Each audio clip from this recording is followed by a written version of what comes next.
ኢስቲቃማ እንዲኖረን ዲን ላይ ቀጥ እንድንል አጋዥ የሚባሉ ነገሮች አሉ። በአንጻሩ ደግሞ እንቅፋት የሚባሉ ነገሮች አሉ። ማንኛውም ሰው ዲኑ ላይ ቀጥል ዘንድ ይስተካከል ዘንድ ረመዳን ላይ አሽረ ለዋኺር ላይ የተለያዩ ኢማን የሚጨምርባቸው አጋጣሚዎች ላይ ያለውን አይነት ኢማን ጥሩ ስሜት ተቅዋ ይዞ መጓዝ ይችል ዘንድ አጋዥ ነገሮች አሉ። በዚህ መልኩ ለፍቶ ደክሞ ያገኘውን ኢማኑን የሚያሳጡ እንቅፋቶችም አሉ። ይህን ካላወቀን ጉዟችን ስኬታማ ሊሆን አይችልም። ሁላችንም ማንም ሳይቀር ተጓዦች ነን። ወደ አላህ እየተጓዘን ነው። የሚቀር የለም። ከጌታው ጋር ማይገናኝ የለም። ያ አዩሀል ኢንሳን ኢነከ ካዲሑን ኢላ ረቢከ ከድሐን ፈሙላቂህ። አንተ የሰው ልጅ ሆይ የለፋህ የደከምክ የጣርክ ትኖራለህ ዱንያ ላይ። ጉዞህ ወደ አላህ ነው። ባደርክ ቁጥር እድሜህ እየቀነሰ ነው የሚሄደው። አንተ እድሜ ጨመረ ነው የምትለው። አምና 20 ነበርኩኝ ዘንድሮ 21 ሆንኩኝ፣ አምና 14 ነበርኩኝ ዘንድሮ 15 ገባሁኝ ያሉ ህፃናት ሲደሰቱ እናያለን። ሐቂቃው ግን ባደርክ ቁጥር እድሜህ እየቀነሰ ነው የሚሄደው። እያንዳንዱ የሰው ልጅ ወደዚህች ዱንያ ሲመጣ የጊዜ ገደብ አለው የሚሰጠው። ላንተ 20 ተሰጥቷል፣ ላንተ 40 ተሰጥቷል፣ ላንተ 80 ተሰጥቷል፣ ላንቺ 60 ተሰጥቷል፣ ላንቺ 45 ተሰጥቷል ተብሎ አላህ ሰጥቷቸው ወደ ዱንያ ይዘውት የሚመጡት ብቸኛው ነገር እድሜያቸውና ሰውነታቸው ጤናቸው። ልክ ወደዚህች ምድር ሲመጡ አንድ ብሎ መቁጠር ይጀምራል። አንደኛው ዓመታቸው ሲሞላ ከተሰጣቸው 60 ምን ሆነ ማለት ነው? አንድ ተቀነሰ ማለት ነው እንጂ ጨመረ ማለት አይደለም። ስለዚህ ቦታ ልትይዝ ይገባሃል ወደ አኺራ ለምታደርገው ጉዞ። ይሄ ጉዞ አልተሳካም ሌላ ለሞከር የምትልበት ጉዞ አይደለም። የአኺራ ጉዞ አንድ እድል ነው ያለ። ራስን ካወከበት ለአካለ መጠን ከደረስክበት ጊዜ ጀምሮ የምታደርገው ነገር ሁሉ ይመዘገባል። ለአኺራ የሚሆን ዕቃ እንጂ አብዝተህ መያዝ መጫንም የለብህም። ለዚህ ጉዞ በጣም አስቸጋሪ ዕቃ ከባድ ዕቃ ቢባል ወንጀል። ወቀድ ኻበ መን ሐመለ ዙልማ ብሏል። ወዐነት ልውጁህ ሊልሐይ ልቀዩም። ያህኔ ጉዞ አብቅቶ የሰው ልጆች ሁሉ ወደ አንድ አቅጣጫ ተጉዘው ሰፊው የቅያማ ሜዳ በተሰበሰቡበት ዕለት ዐነት ልውጁህ ሊልሐይ ልቀዩም፣ ሕያውና ቋሚ ለሆነው ለአላህ ፊቶች ሁሉ ይደፋሉ፣ ያፍራሉ፣ ይደነግጣሉ። በዛ ቀን ዙልምን ወንጀልን ተሸክሞ የመጣ ተዋረደ፣ አፈረ ብሏል አላህ ተባረከ ወተዓላ። አማ መልካም ስራ ይዞ የመጣሳ ፈላ የኻፉ ዙልማ፣ እሱ ምንም አይፈራም፣ ዙልም በደል አይደርስበትም ብሏል። ሌላ የአኺራ ጉዞ የማይቀር ነው። ሁላችንም እየተጓዘን ነው። አልጓዝም ብሎ ወደ ኋላ የሚቀር የለም። ሳትወድ በግድ የምትጓዘው ጉዞ ነው። ተኝተህም እየተጓዝክ ነው፣ ቁጭ ብለህም እየተጓዝክ ነው፣ የበላህም እየተጓዝክ ነው። አሁንም እየተጓዘ ነው። ሰከንዶች በቆጠሩ ቁጥር በተነፈስክ ቁጥር እየተጓዝክ ነው። የሆነ ሰዓት ላይ በድንገት ትንፋሽህ ቀጥ ካለ አበቃ፣ ጉዞ ተጠናቀቀ ማለት ነው። ስለዚህ ጉዞ መቼ እንደሚያበቃ ስለማታቅ ሁሌም መዘጋጀት አለብህ ማለት ነው። ማንም ምን ያክል ጊዜ እንደሚኖር የሚያውቅ አንድ ሰው የለም። እኔ የምኖረው 60 ነው፣ እኔ 70 ነው የምኖረው የሚል የለም። ወማ ተድሪ ነፍሱን ማዛ ተክሲቡ ገደን ወማ ተድሪ ነፍሱን ቢአይ አርዲን ተሙት ተበላ። የተኛውም ነፍስ ነገ ምን እንደምትሰራ የት ሀገር እንደምትሞት አታውቅም ተበላ። ስለዚህ ከአንተ ምን እንደሚጠበቀው ሁሌ ለሞት መዘጋጀት ነው የሚጠበቀው ማለት ነው። ይህን ታደርግ ዘንድ ደግሞ ጽናት ያስፈልጋል። ጽናትህ ይሳካልህ ዘንድ አጋዥ ነገሮች አሉ። ዋናውና ትልቁ ለጽናት ለእስቲቃማ የሚያግዝ ነገር ቢኖር የጽናትን አንገብጋቢነቱን፣ ጠቀሜታውን፣ ትሩፋቱን ማወቅ። ዱንያ ላይ ነጋዴ በረደኝ ሞቀኝ ሳይል ደከመኝ ሰለቸኝ ሳይል ከሰራ ትርፍ ያገኛል። ስለዚህ በመነገድ የሚገኘውን ጥቅም ስለሚያውቁ ሰዎች ብርድም ይሁን ጭቃም ይሁን ዝናብም ይሁን ወጥተው ሱቃቸውን ይከፍታል። እኔ በቅቶኛል ካሁን በኋላ ስለዚህ ዝናብ የሆነ ቀን ሱቅ አልከፍትም የሚል ነጋዴ አለ? እንደው ዝናብ ነው ሰዎች መተው ላይገዙ ይችላሉ ብሎ እንኳን ገምቶ ትንሽ አይረጋጋም። ዶፍ ዝናብ የወረደ ሱቆች ክፍት ናቸው አብዛኛውን ጊዜ። ገበሬውም እንደዚሁ አሞት እንኳን ወገቡን አስሮ ጭንቅላቱን አስሮ ሰዎች በሚዘሩበት ወቅት ያልዘራ የዘሩት በሚያጭዱበት ወቅት እሱ ሐሳብና ጭንቀትን ያጭዳል እና መዝራት አለብኝ ብሎ ጭንቅላቱን አስሮ ወገቡን አስሮ ተነስቶ ያርሳል ይዘራል። ለማዳ ጠቀሜታውን ስላወቀ ሰው ሲዘራ ሰው ሲያርስ ሰው ሲነግድ ያልነገደ ያልዘራ ያለው ድል መለመን ነው። ሰዎች ሲዘሩ ያልዘራ ሰዎች የዘሩትን በሚያጭዱበት ቀን ላይ ከማሳ የተረፈውን ለእንስሳት የተተወውን ለቅሞ መብላት። ዲን ላይ ቀጥ ካለን የምናገኘውን ጠቀሜታ ካወቀን ዲን ላይ ቀጥ ማለት ለኛ ሀገር ይሆናል። ዲን ላይ ቀጥ ካለን የምናገኘው አዱንያ ላይ ደስታን፣ ሰላምን፣ የውስጥ መረጋጋትን እናገኛለን። የሰዎች ህይወታቸው የሚናጋው ሰላም የሚያጡት ህይወት የሚያስጠላቸው የሚደብራቸው ዲን ላይ ቀጥ ሳይሉ ሲቀሩ። ሱብሂን በወቅቱ ያልሰገደና ያሳለፈ ሰው ቀኑን ሙሉ ደብሮት ይውላል። ሱብሂን በወቅቱ ተክቢረተል ኢሕራምን አግኝቶ ቀብልያ በሰዓቱ ሰግዶ ተክቢረተል ኢሕራም ኢማሙ ተክቢር ከማድረጉ ተዘጋጅቶ መፋቂያ ተጠቅሞ በሚችለው ያክል ከኢማሙ ጠጋ ብሎ ሰግዶ ከሶላት በኋላ ዚክሩን ብሎ ሲነጋና ፀሐይ ስትወጣ ወደ ስራው የሄደ ሰው أقسم بالله الذي رفع السماوات بغير عمد ደስተኛ ሆኖ መዋል ይችላል። ጀርቦ ሞክር። ቀኑን ላይ ሌሎች ነገሮችን እስካልቀላቀለ ድረስ ማለት ነው። ያጠራ ህይወቱ ይጠራለታል፣ የቀላቀለ ያደፈረሰ ህይወቱ ይደፈርስበታል። ተው ቀጥ ብለህ አላህን ታዘህ ከኖርክ በምንም ያልደፈረሰ የሰላም ህይወትን አላህ ያድላል ይሰጣል።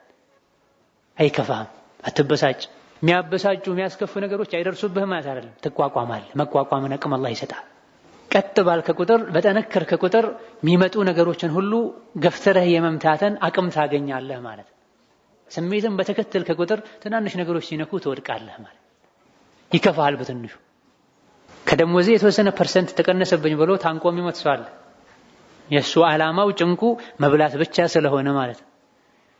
ላኪን ሶላት አልጀማዓ ዛሬ ያለፈኝ ብሎ ቀኑን ሙሉ የሚጸጸት ሰው አለ። ዓላማው መስገድ አላህን ማስደሰት ስለሆነ ማለት ነው።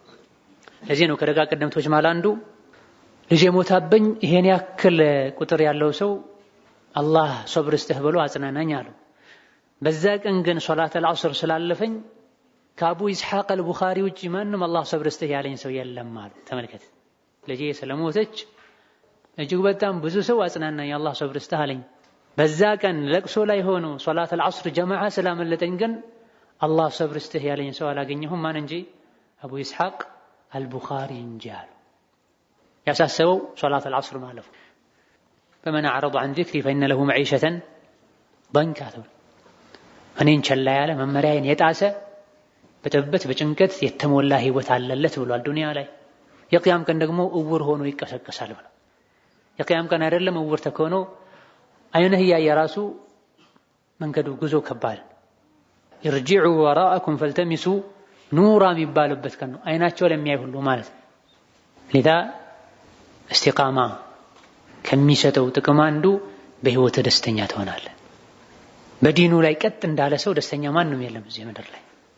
ምናልባት ሰዎች የሚያስቡት ፎቆች ያሉት መኪናዎች ያሉት ያሰበውን የፈለገውን በቀላሉ ማሳካት የሚችል ኃይል አቅም ያለውን ሰው ደስተኛ ነው ሊሉ ይችላሉ። ከዚህ ዱንያዊ ምድራዊ ደስታ ሰጪ ነገሮች ጎን ለጎን ዒባዳ ከሌለው በወቅቱ ማይሰግድ ከሆነ ዘካ ማያወጣ ከሆነ ሐራም ከስብን ማይርክ ከሆነ እንደሱ ጭንቀታም ሰው የለም። ሐቂቃውን ነገር የሰበሰብኩት ሀብት መቼ ነው ሊሄድ የሚችለው? እንደዚህ ለፍቼ ደክም ያመጣሁትን ገንዘብ መቼ ይሆን ጥዬው የሚሄደው? ወይም መቼ ነው እሱ ጥሎኝ የሚሄደው? መቼ ነው ደግሞ ሌባ የሚዘርፈኝ? ማን ይሁን ከባንክ ቤት ስወጣ ጠብቆ ሊዘርፈኝ ያቀደ ያለው ያሴረ ያለው? ጭንቁ ሁሉ እዛ ውስጥ ነው ያለው። ዱንያ ስትመጣም ጭንቅ ነው፣ መታም ጭንቅ ነው፣ ስትሄድም ጭንቅ ነው።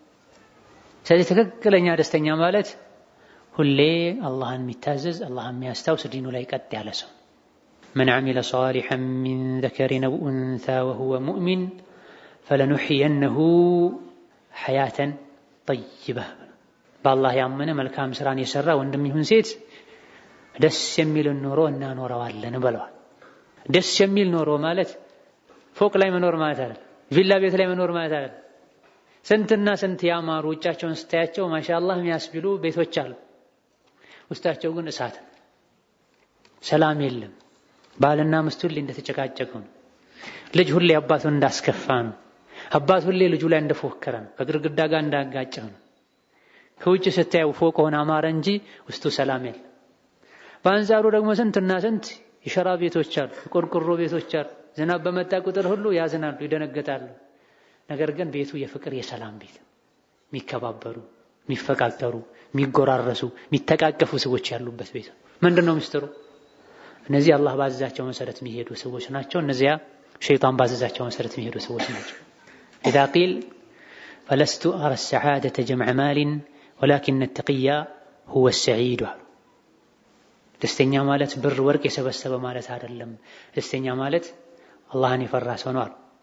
أبو العتاهية رحمه الله تعالى ذاك الشاعر الواعظ النبيه قال: ألا إنما التقوى هي العز والكرم وحبك الدنيا هي الذل والسقم وليس على عبد تقي نقيصة إذا حقق التقوى وإن حاك أو حجم.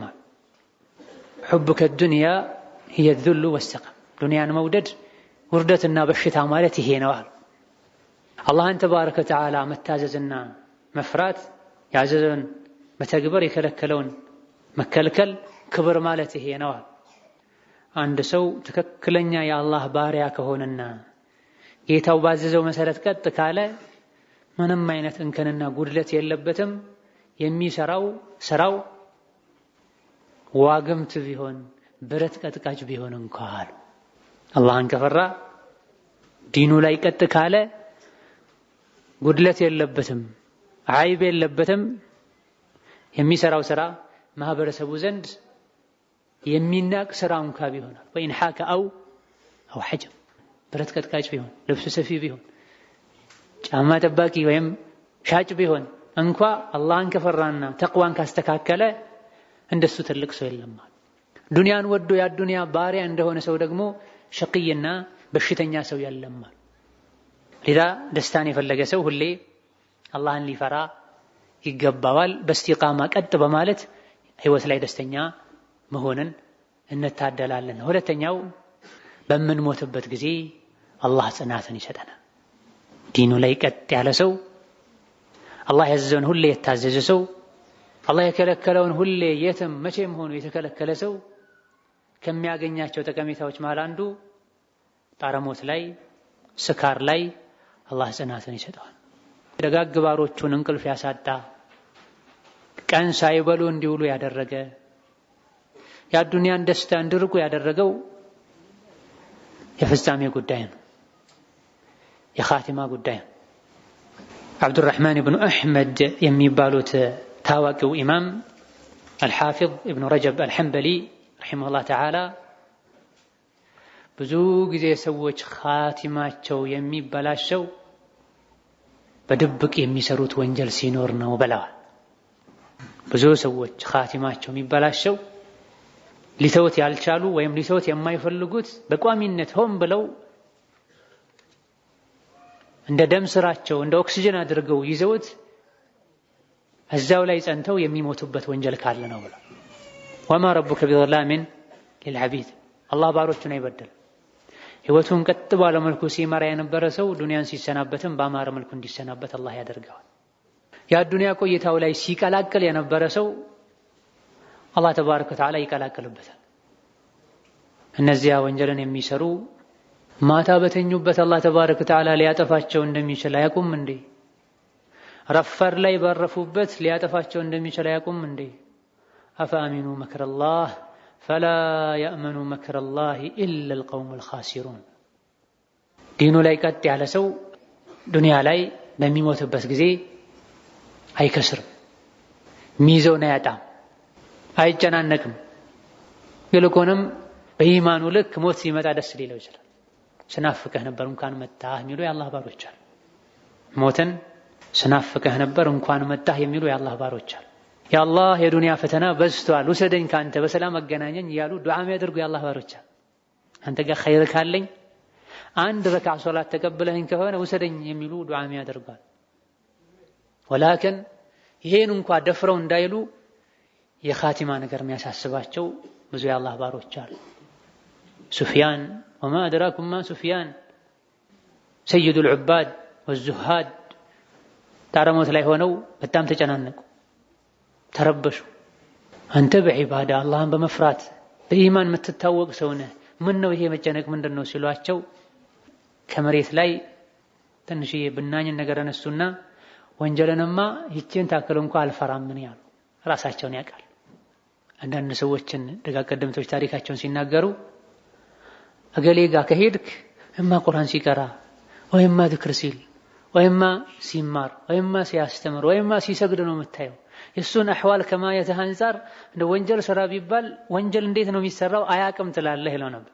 እንዲህ አይነት የአላህ ባሮች አልፈዋል። ሱፊያን ከእንዲህ አይነት ሰዎች ጋር ናቸው። የሆነ ጊዜ ላይ በዘመኑ የነበረው መንግስት ለቃዲነት ለዳኛነት ፈልጓቸው አይ ብለው የሸሹ ሀገር ለቀው ወጥተዋል። ዛሬ ዳኛነትን ለማግኘት ጉቦ ነው የሚሰጠው። የኢማናችን የደጋጎችና የቀደምቶችና የኛን የኢማን ፈርቅ ተመልከቱ። የድሮዎቹ ቃዲነት ሊያገለግሉ ለፍርድ ቤት ሰራተኝነት ሊቀጠሩ ሲፈለጉ ሀገር ጥለው ነበር የሚሸሹት። ዛሬ ግን ቃዲ ለመሆን ጉቦ ይከፈላል። ነብዩ ሰለላሁ ዐለይሂ ወሰለም ቃዲዎች ሁለት ናቸው፣ አንዱ የእሳት አንዱ የጀሃነም የጀነት ነው ብለዋል ነብዩ ሰለላሁ ዐለይሂ ወሰለም። አሻሂድ በዘመናችን ቃዲ ለመሆን ሰዎች በሚጓጉት ልክ ከዛ በላይ ደጋግ ቀደምቶች ከቃዲነት ይሸሹ ነበር። ተገደው ቃዲ የሚሆኑ ነበር። ተገደው መንግስትን ፈርተው ቃዲ የሚሆኑ ነበር። አልሆነም ብለው ለምነው ይቅርታ የሚጠይቁ ነበር። ቃዲነት ከሚያመጣው መዘዝ አንፃር ማለት አንዳንዴ ባለማወቅ አንዳንዴ ያውቁ ጉቦ የተቀበሉ ያላግባብ የሚፈርዱ ሰዎች አሉ። ግለሰቡን አንደኛውን ስለሚጠሉት እሱ ላይ የሚፈርዱበት ሰዎች አሉ። በእውቀት ማነስ ምክንያት የማያውቁትን ነገር የሚፈርዱ ሰዎች አሉ። በተለይ ሀገራችን ዘመናችን ላይ ሽሩጥ ኒካህ ምንድነው ማትለውን ሰው ቃዲ ተብሎ ተቀምጧል። ሽሩጥ ኒካህ ምንድነው የኒካህ መስፈርቶችን እስኪ ንገረኝ ብትለው መልስ የለው። መጋባት ነው ይላል። ይሄ ነው መልሱ። ከተዋደዱ ምን ችግር አለው? ሰጥቼሃለሁ ሰደለው ማን ሰጭ አደረገ አንተ ነህ። መቼ ነው አንተ ኒካህ ማሰር የምትችለው? ያውቅ ራሱ ሲጋራ ያጨሳል። ቃዲ ተብሎ ተቀምጧል። ፋሲቅ ነው። ቃዲ ሊሆን አይችልም በሸሪዓው ሚዛን መሰረት። الشاهد ሱፊያን ከቃዲነት የሸሹ የመን ደረሱ። የመን ላይ ራሳቸውን ማንነታቸውን ደብቀው ስማቸውን አብደላህ አስብለው የሆነ አትክልት ውስጥ በሰራተኝነት ያገለገሉ ነበር። ሰይዱል ዑባድ ወዙሃድ ኢማሙል ሙሐዲሲን የሙሐዲሶች ኢማም ተብሏል። ኢማም አህመድ እንዳሏቸው እርሻ ውስጥ ተደብቀው የሰሩ የአትክልቱ ባለቤት መጣ። አንተ ሰራተኛ ከዚህ ፍራፍሬ ጣፋጩን መርጠህ አምጣልኝ አላቸው። እሳቸው በታዘዙት መሰረት ሄደው ከሁሉም ቆራርጠው አመጡ። ሲያቀርቡላቸው ቀምሰዋል፣ ይጣፍጣል አሉት። አይኔ አላቅም ቀምሼ አላቅም ማለት እንዴት እስካሁን እዚህ አትክልት ውስጥ የኖርክ በልተህ አታቅምና ነው ለምን ትዋሻለህ ሲላቸው አይኔ የሰው ሐቅ አልበላም ማለት። ከሱፊያን ለመፎካከር ነው እንደ የሰው ሐቅ አልበላም የምትለው? የሰው ሐቅ የማይበላ ሱፊያን ብቻ ነው አላቸው። እኔ ሱፊያን ነኝ አላለም፣ ዝም ብለው ሄዱ። ኋላ ላይ እሳቸው በየሀገሩ ይፈለጉ ተብሎ ነበርና እነሱም ሰፈር ኸበሩ ደረሰ። ለካ እኔ ማሳ ውስጥ እኮ አንድ የሰው ሐቅ የማይበላ ሰው አለ፣ እስኪ ሄጄ እሱን ልመርምረው አሉ። አስተርቶ አስመጡትና ማን ነው ስም አሉት። አብደላህ አላቸው። ወኩሉና አብዱ ሊላህ ምን ስምክ አላቸው። ሁላችንም አብደላህ ነን፣ ትክክለኛው ስምህ ማን ነው አላቸው። ማታ ላይ ሀገሩን ጥለው ወጡ ረሂመሁላህ ተዓላ። ሀገር ጠበባቸው። መጨረሻ ላይ ወደ መካ ገቡና ካዕባ ላይ ተንጠልጥለው ያ ረብ ዛሬ እኔ ላይ እርምጃ ሊወስድ የሚፈልገው ሰው እንዳይገባ ወደዚህ ከተማ እንዳይመጣ እንድትወስደው አንተ ላይ ምያለው ብለው ዱዓ አደረጉ። ብዙም ሳይቆዩ እሳቸውን የሚፈልጋቸው ባለስልጣን መሞቱ ተሰማ። ረሱል ለአላህ ባሮች አሉት ቢምሉ መሐላቸው የሚያሳካላቸው ብለው ነበር አለይሂ ሰላቱ ወሰላም። ያ ረብ ምያለው ዛሬ አዝንብልን ካሉ የሚያዘንብላቸው ማለት ነው። ለአላህ ባሮች አሉት ሰዎች ጋር ሲሄዱ ተርበል ከዚህ ተብሎ በበር የሚመለሱ ጸጉራቸው ጨብረር ያለ አላህ ዘንድ ግን ትልቅ ቦታ ስላላቸው ቢምሉ አላህ መሐላቸውን የሚያሳካላቸው ምያለው ዛሬ ይዘንባል ብዬ አሉ። አላህ መሐላቸውን ጠብቀው እንዳይቸገሩ ብሎ የሚያሳካላቸው ማለት ነው።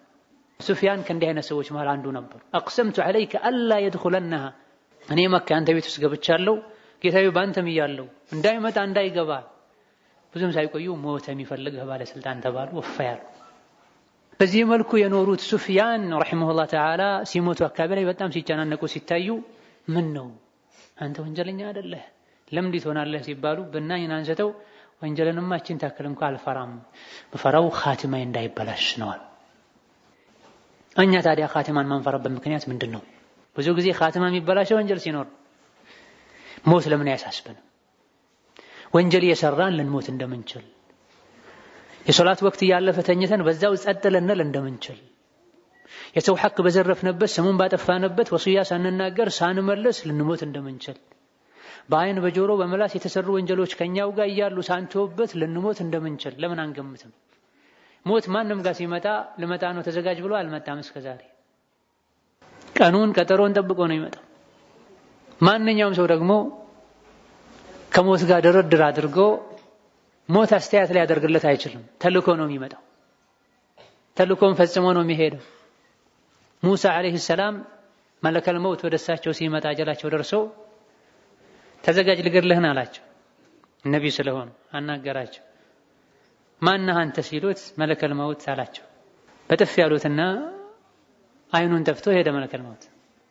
ያ ረብ የላከኝ ሞት ወደ ማይወድ ባሪያህ ነው ብለው ስሞታ አቀረበ መላእክቱ። በል ተመልሰህ ሄደህ ለሙሳ ምርጫ ስጠው፣ እጅህን በሬ ላይ ያሳርፍ፣ እጅህ ያረፈበት የበሬ ፀጉር የሚያክለን እድሜ አኖርሃለሁ በለው ተባሉ። በተባሉት መሰረት ለሙሳ ተነገራቸው። ከዛ ሳሉ ሙሳ ትሞታለህ ተባሉ። 1000 ሊሆን ይችላል፣ 500 ሊሆን ይችላል፣ ይሄን ያክል እድሜ ጨመረልሃለሁ አላቸው ለሙሳ። ሙሳ ዓቅል ናቸው። ከዛ ሳሉ ከዛማ ትሞታለህ አላቸው። ቃለ ያ ረቢ الآن ከዛ ጊዜ ቆይቼ መሞት የማይቀር ከሆነማ خلاص አሁን ነው ግደለኝ አሉ ሙሳ። በመሰረቱ አላህ ለእያንዳንዱ ሰው የሰጠው ጊዜ ገደብ አለና በድንገት ሞት ይመጣል። ኻቲማ ሊበላሽ ይችላል። ኻቲማ እንዳይበላሽ ከሚያደርጉ ነገሮች መሃል አንዱ ምንድነው? ኢስቲቃማ። ያዘለቀቅ የሚያደርግ ሰው በየጊዜው የቆየ የሚነሳበት በሽታው ላይ ሆኖ ወንጀሉ ላይ ሆኖ ሞት መጥቶ ቢወስደው የቂያም ቀን እጅ ከፍንጅ ነው የሚያዘው። ኸምር የሚያበዛ ሰው ኸምር የጠጣ ይሞታል፣ አላህ ይጠብቅ። ሪባን የሚበላ ሰው ስለ ሪባ ያሰበ ስለ ሪባ እየተናገረ ይሞታል። ኢብኑል ቀይም አልጀዋቡል ካፊ አው አዳ ወዳው የተሰኘው ክታባቸው ላይ እንዲህ አይነት የጠቀሷቸው ብዙ ቅሳዎች አሉ። ላኢላሃ ኢላላህ በል ሲባል ጠጣና ስጠኝ ያለ ይሞተ ሰው አለ። ኸምር ያዘወተረ የነበረ ሰው ነው። ነሰላህ ሰላሙ አልዓፊያ። ላኢላሃ ኢላላህ በል ሲባል 5 ሰጠሃለሁ 10 ትሰጠኛለህ፣ 5 ሰጠሃለሁ 10 ትሰጠኛለህ ያለ ይሞተ ሰው አለ። ሪባን ይባላ የነበረ ሰው ወሃከለ የሰው ልጆች በኖሩበት መልኩ ይሞታሉና ኑሯችን ያማረ ከሆነ ሞታችንም ያማረ ይሆናል። በሶስተኛ ደረጃ የኢስቲቃማ ጠቀሜታው አኺራዊ ጠቀሜታ ነው። ታረሞት ላይ ኻቲማ አለመበላሸት ብቻ ሳይሆን ሰላምን መረጋጋትን አላህ ይሰጣቸዋል። ኢነ الذين قالوا ربنا الله ثم استقاموا تتنزل عليهم الملائكة عند الموت قائلة لهم ألا تخافوا ዲናቸው ላይ ቀጥ ብለው ኖረው የነበሩ ሰዎች ሲሞቱ ከሰማይ መላእክት ይወርዳል። አትዘኑ፣ አትፍሩ፣ አብሽሩ ወአብሽሩ ቢልጀነ ይሏቸው። መላእክት መጥተው ያረጋጋዋል ዲን ላይ ቀጥ ብሎ የሚሞትን ሰው። በዚህ መልኩ አረጋግተው ከገደሉት በኋላ ደግሞ አኺራ ላይ ወአብሽሩ ቢልጀነቲ التي كنتم توعدون ቃል ተገብቶላችሁ የነበረውን ጀነት እንደምታገኙ አትጠራጠሩ፣ አብሽሩ ያሉ ያበስሯቸዋል። እዘን ዲኑ ላይ አላህ የሚወደው ነገር ላይ ቀጥ ያለ ሐራም ወንጀል መሆኑን የሚያውቀው ነገር ላይ የመተው ላይ የወሰነ ቀጥ ያለ ሰው ሲሞት አይጨናነቅም። ጤዛ ውሃ ከቅጠሉ ላይ ሲወድቅ ጠብ ሲል ምንም አይታገርም፣ ምንም አይቸገርም። ወሃከዛ በኢማንና በተቅዋ በእስቲቃማ የኖረ ሰው ሲሞት በዛ መልኩ ነው የሚሞተው። ነፍስያው ቀስ ብላ ነው የምትወጣው።